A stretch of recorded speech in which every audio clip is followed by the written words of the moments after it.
আমাদের বাড়ির পিছনে যে এত সুন্দর একটা রত্ন হয়ে আছে সেটা তো আমি ভাবতেই পারিনি। তো হ্যালো বন্ধুরা, কেমন আছো তোমরা সবাই?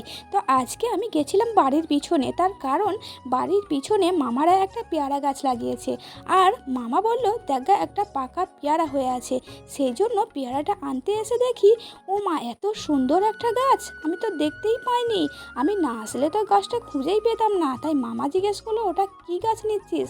আমি বললাম দেখো মামা, কত সুন্দর একটা গাছ, কচু পাতার উপর যেন মনে হচ্ছে কতগুলো রং ছিটিয়ে দিয়েছে। দেখো আমি গাছটাকে বাড়ি নিয়ে চলে এসেছি, আমার কাছে কোনো টব ছিল না, সেই জন্য এই ছোট্ট টবটাতেই আমি লাগালাম। ছোট্ট গাছ ছোট্ট টবটাতেই বেশ ভালো মানাচ্ছে, তাই না? আর দেখো গাছটা দেখতে কত সুন্দর লাগছে। আচ্ছা, তোমাদের বাড়িতেও কি এই গাছ আছে? আচ্ছা, এই গাছটার নাম কি বলো তো? আমি তো জানি না, তোমরা একটু জানলে আমাকে কমেন্টে জানিও তো। আজ তবে আসি, হ্যাঁ, দেখা হচ্ছে নেক্সট ভিডিওতে।